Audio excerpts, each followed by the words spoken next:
Recording now.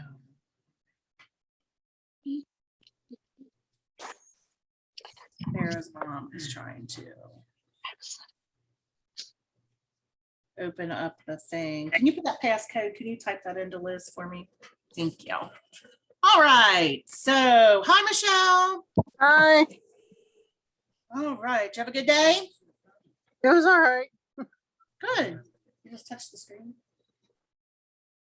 All right. So we are going to pick up where we left off. And last time we got together, we left off at Genesis chapter 17. And we talked about God's covenant with Abraham, and Abraham and Sarah's names now have been changed. But they established the promises of God and Abraham's people and his family. So we're going to start off on chapter 18 of Genesis. Let's see. So it starts out, and the Lord appeared unto him in the plains of Mamre, and he sat in the tent door in the heat of the day. And he lifted his eyes up and looked. Lo, 3 men stood by him. And when he saw them, he ran to meet them from the tent door and bowed himself toward the ground.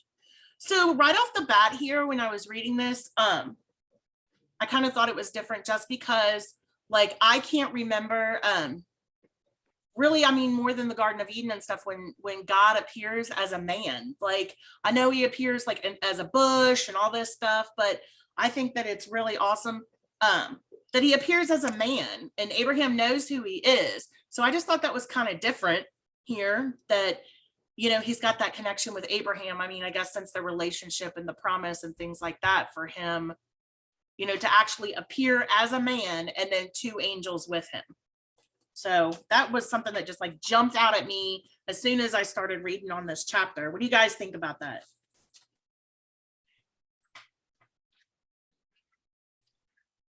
Hi, Steve. Hi, KJ.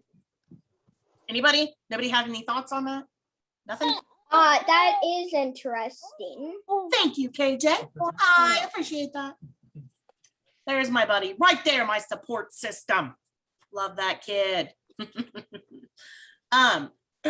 you guys remember other times when God appeared like as a man, like physically appeared as a man? Can you remember other times? Because I was trying to look through to see if I could. And I mean, there's times where he, you know, is like as the Spirit, the Holy Spirit, you hear his voice or he comes in a dream, but I just don't remember like a physical appearance. Isn't he a man in the In the fiery furnace. fiery furnace with Shadrach, Meshach, and Abednego? Okay, yeah, all right. That's a good one, because I didn't even think of that one. And I mean, like, I even like tried to Google it because I'm like, what story, you know what I mean, does he appear as a man? So, but yeah. He sort of appears as a man to Joshua as the captain of the armies of God in Jericho. And then he appears to Ezekiel as a man in this wheel thing when he comes, this person who gets out of this wheel within a wheel machine thing, and he sort of appears like that. We get the impression that that this is Christ. Yeah. Making an appearance, you know, I mean, never says it, but their attitudes and their actions and things like that really suggest that that's what we're seeing. Yeah. Okay. All right, cool. Okay, so Abraham is sitting at his tent and he looks up and he sees, you know, the Lord and 2 angels. And he said, my Lord, if now I have found favor in thy sight, pass not away. Pray you from thy servant. Let a little water, I pray you, be fetched, and wash your feet and rest yourselves under the trees. So, and then he says he'll fetch a morsel of bread and comfort ye your hearts, for that ye shall pass on, for therefore are you come to your servant. And they said, so do as thou hast said. So Abraham's like breaking out the food and the water and everything else to welcome the Lord and the angels, because I mean, you know, I would hope we all would. But yeah, so he runs to the herd and he fetches the tender calf and gives it to a young man, and has it dressed and cooked, get some butter and milk. And he stood by them under the tree while they ate it. And so they asked him about Sarah, and they said, "Where's your wife?" And she said, he tells her that she's in the tent. And he said, "I will certainly return unto thee according to the time of life. And lo, Sarah, thy wife, shall have a son." And Sarah heard it in the tent door, which was behind him. And now Abraham and Sarah were old and well stricken in age, and it ceased to be with Sarah after the manner of woman. So she can no longer have kids because she's so much older. And she laughs within herself because, she's thinks with a little chuckle, haha, yeah, whatever, And God says, "Wherefore did Sarah laugh? Shall I surety bear a child, which I'm old? Is anything too hard for the Lord? At the time appointed, I will return unto thee according to the time of life, and Sarah shall have a son." So Sarah even denies she laughed because God's like, "Did you laugh at me?" And she says, "No, not me." But I think this is when Sarah, it even says she was afraid because maybe she doubted it a little bit, but when he heard her like from so far away and called her out on her doubt, that probably really solidified of who he was to her. Anybody? Yeah. What do you think, KJ? Well, because nothing is impossible for God, really. That's right, KJ. You are right. All right. So, this is always like coming up next is always like a story I really like to teach the kids. And I just think it's super interesting. Because the men rise up and look towards Sodom, and Abraham went with them to bring them on the way. And the Lord said, "Should I hide from Abraham the thing which I'm going to do?" Because he's getting ready to destroy Sodom. And, he's wondering if he should tell Abraham of his plan or not. So he decides to do so. And the Lord says, "For I know him that he will command his children and his household after him, and they shall keep the way of the Lord to do justice and judgment, that the Lord may bring upon Abraham that which he has spoken of him." So God proceeds to tell Abraham that because Sodom and Gomorrah are so wicked, that he is going to destroy them. And he says, "O sovereign Lord, how can I know that?" Oh, I'm sorry. I skipped over. I switched Bibles because I feel like my NIV is just so much easier to read out of than my King James. So I lost my thought. I'm sorry. So God tells him he's going to destroy Sodom and Gomorrah, and the men turn away and they begin to go towards Sodom and Gomorrah. So many. But Abraham remains standing there with the Lord, and he says, "Will you sweep away the righteous with the wicked? What if there are 50 righteous people in the city? Will you really sweep it all away and not spare the place for the sake of 50 people?" And I think, number one, it's super brave of Abraham to even try to barter with God. But then again, don't we all try to barter with him when something's wrong? Like, because I know I do, I try not to, but like, when you're younger, how you do that thing of, well, if you help me do this, I'll do this. I promise that I'll do this every single day. We all try to barter with God, like all the time. There's something, that trade off. So I always really like this because it's so true to how human nature, I guess, is. I had it in here. He asks him about 50 people. "Far be it from you to do such a thing, to kill the righteous with the wicked." Treating the righteous and the wicked alike. Far be it from you. So God agrees, and he says, "If I find 50 righteous people in the city of Sodom, I will spare the whole place." So Abraham's like, okay. Now that I've been so bold to speak up, God, though I am nothing but dust and ashes, what if the number of the righteous is 5 less than 50? Will you destroy the whole city just because it's less, it comes to 45 people? So God agrees, 45 people, he won't destroy it. So Abraham gets even a little bit bolder and says, okay, what about 40 people? And I think it's funny too, because Abraham knows that there is not 40 people in this city that are probably even worth saving, but I mean, he's willing to still step out there on faith, on God's promise, and try to barter with God. And he barters from 40 to 30, and down to 20. And then they get to the number 10. He says, may the Lord not be angry, but let me speak just one more. What if only 10 can be found there? And so the Lord says, for the sake of 10, I will not destroy it. So when the Lord had finished speaking with Abraham, he left and Abraham returned home. So he gets God bartered down to 10 people from the whole city, that he won't destroy it. What do you guys think of that? Anybody got anything to say? Well, I think, Becky, he was concerned about Lot too, because he knew Lot was Absolutely. there, Lot Yep. and his family.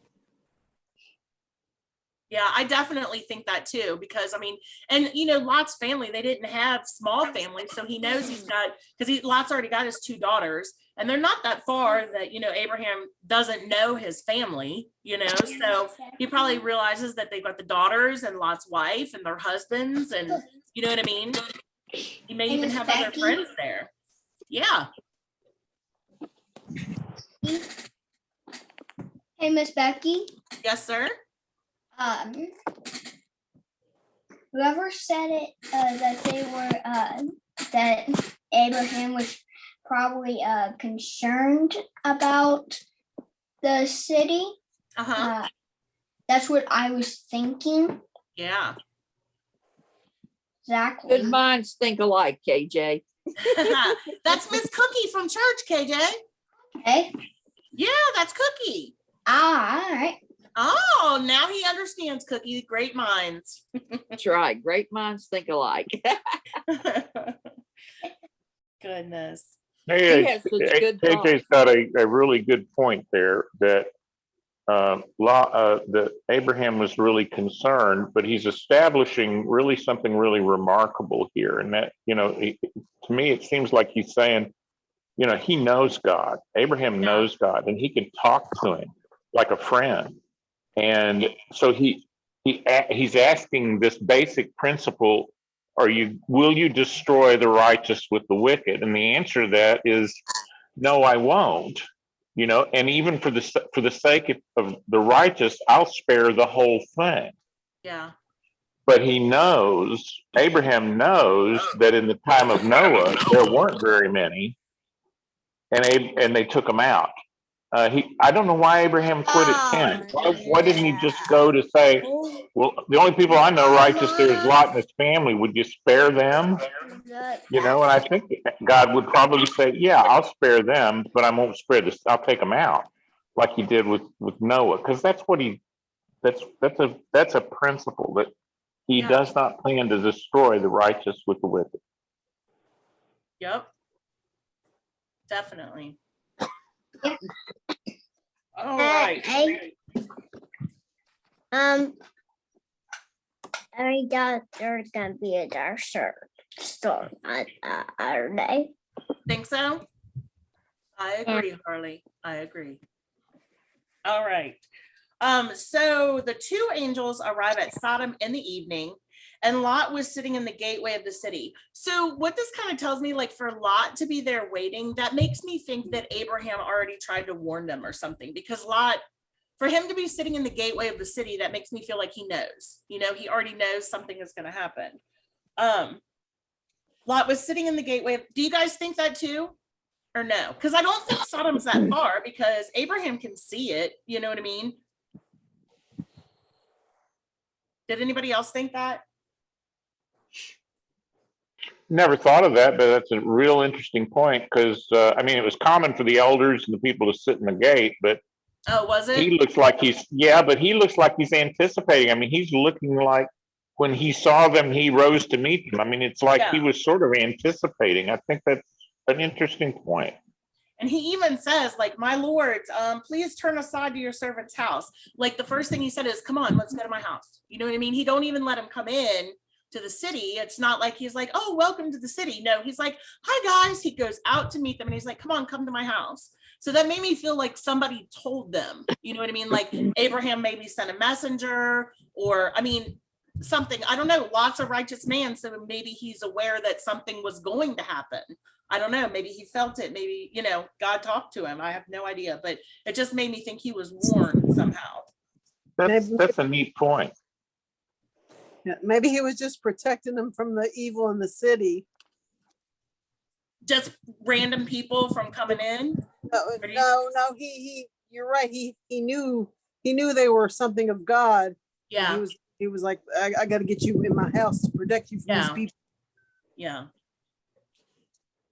So he tells them, turn aside to your servant's house. You can go wash your feet and spend the night and then go on your way early in the morning. No, they answered, we will spend the night in the square.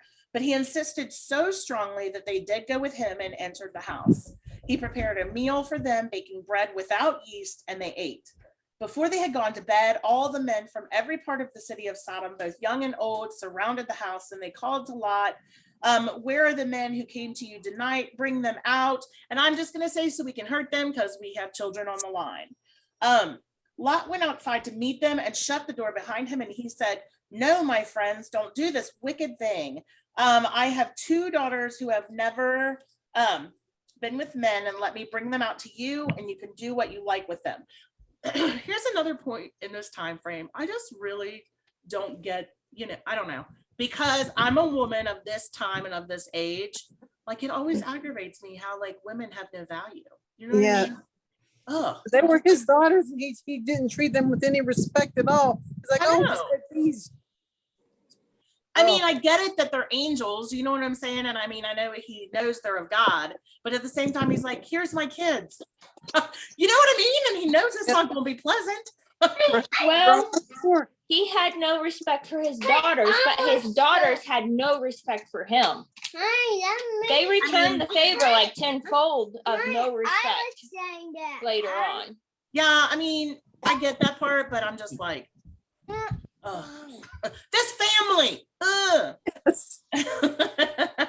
It's a good thing they knew Abraham. Right? I think women were considered more like property back Yeah. in those days.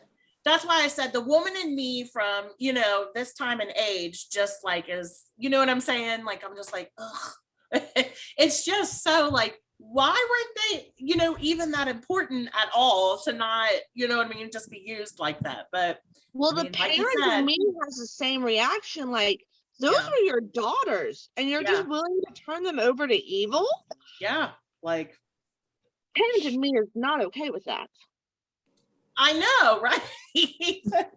But again, that's our modern way of thinking, you know? So,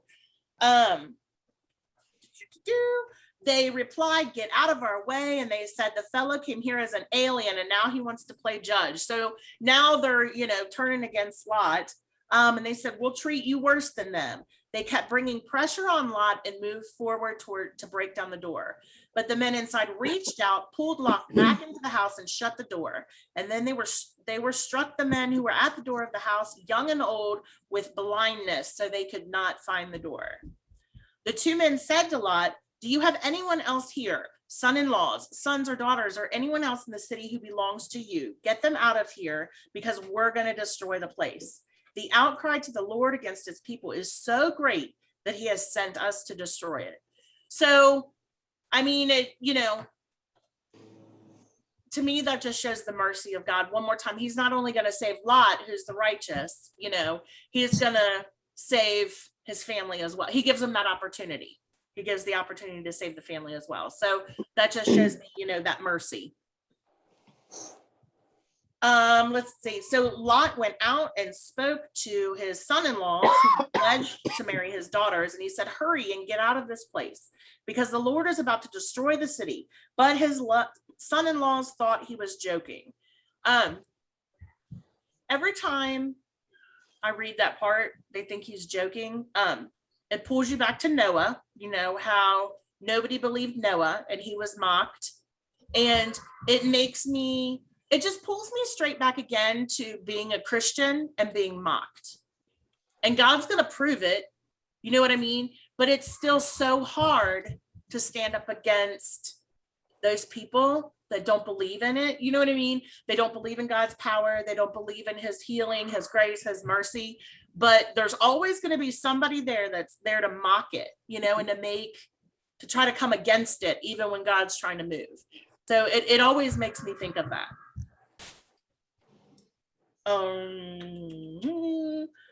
So with the coming of dawn, the angel, was somebody going to say something?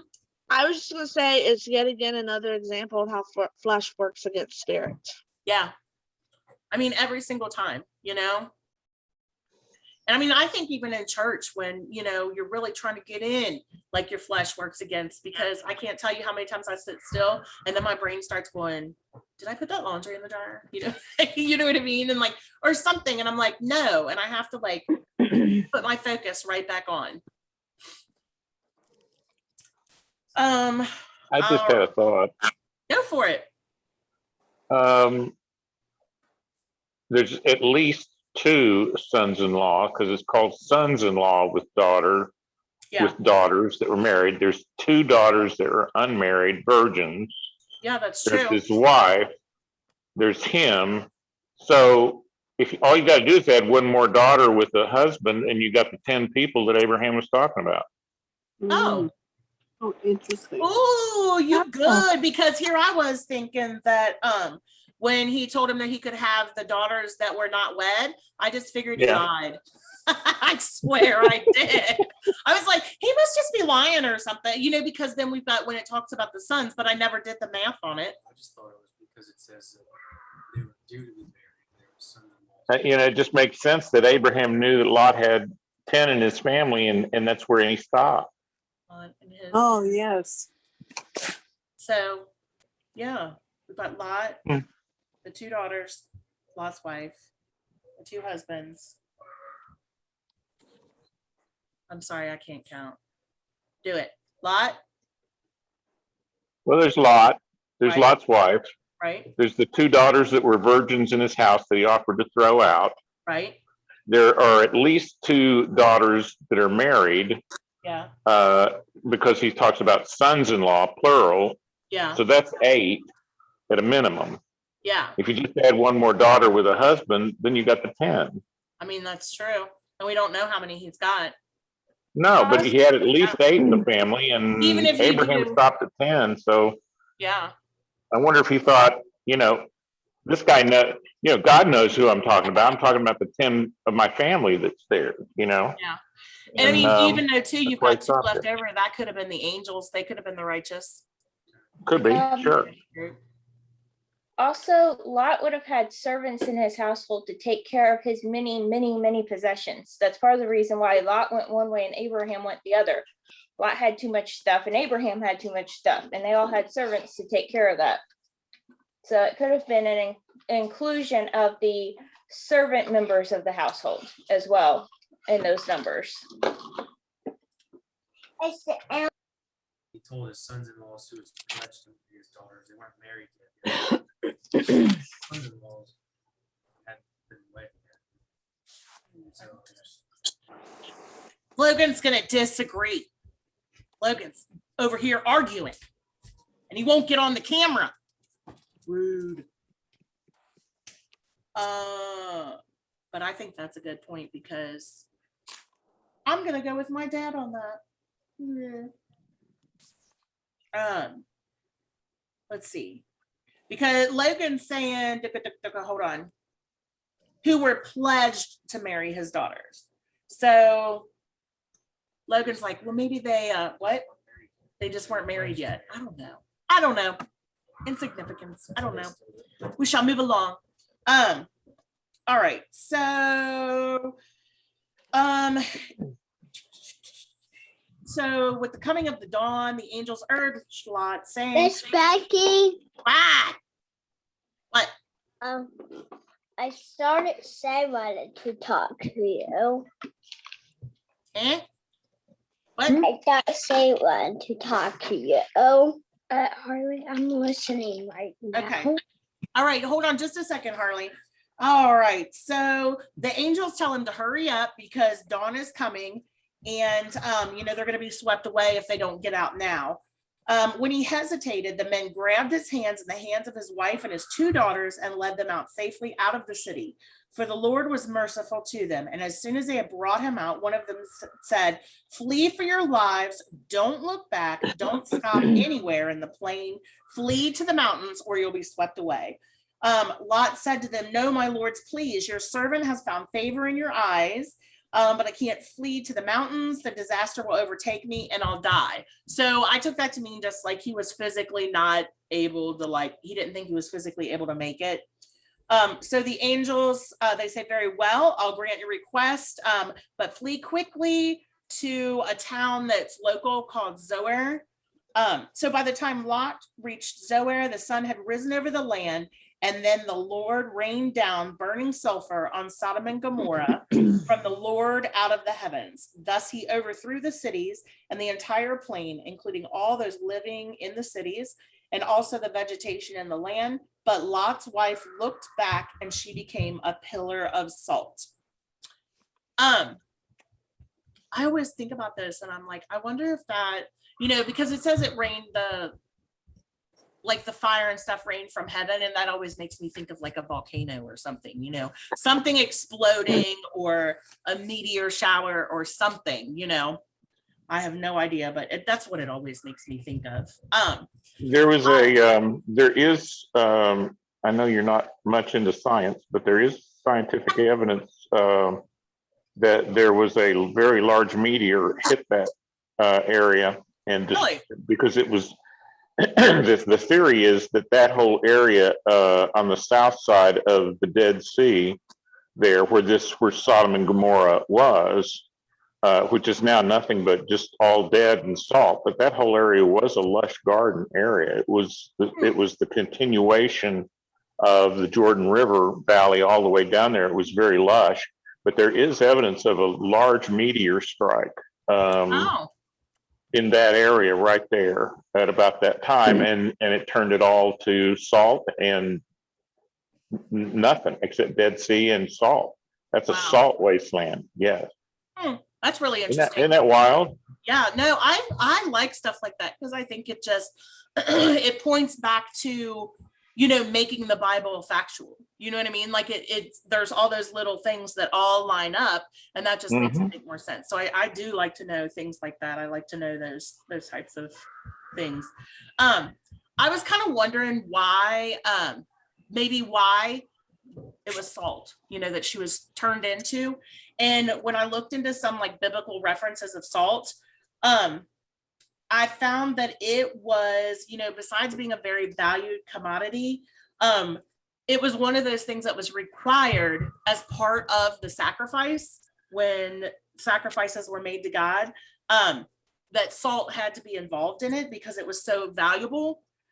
So she looked back on leaving, that life of sin and decay, and she lost those preserving qualities. You know what I mean? The things that, because instead of looking forward to life, she looked back on the waste of it.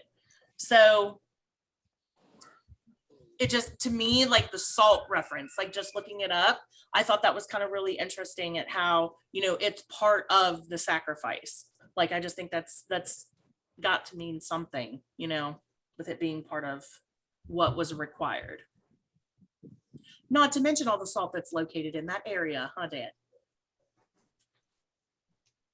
Yeah, it's the salt. The Dead Sea is all salt all around there. It's all a salt sea, and the whole area is just salt. So it's something happened with that fiery extinguishing of everything, just turned it all to. I mean, it's a very impressive desert to look at. Huh. There's nothing there. I bet. So we're at 7:32. So does anybody want to contribute anything to today or talk about anything or anything jump out at? Yeah. Rock. Rock. Rock. Rah!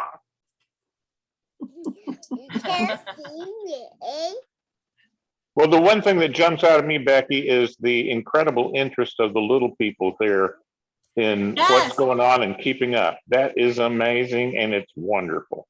Dad, you would love KJ. KJ right there is my little brain right there. He always finds all of these different interesting facts, and he really likes he knows the stories and all that. So yeah.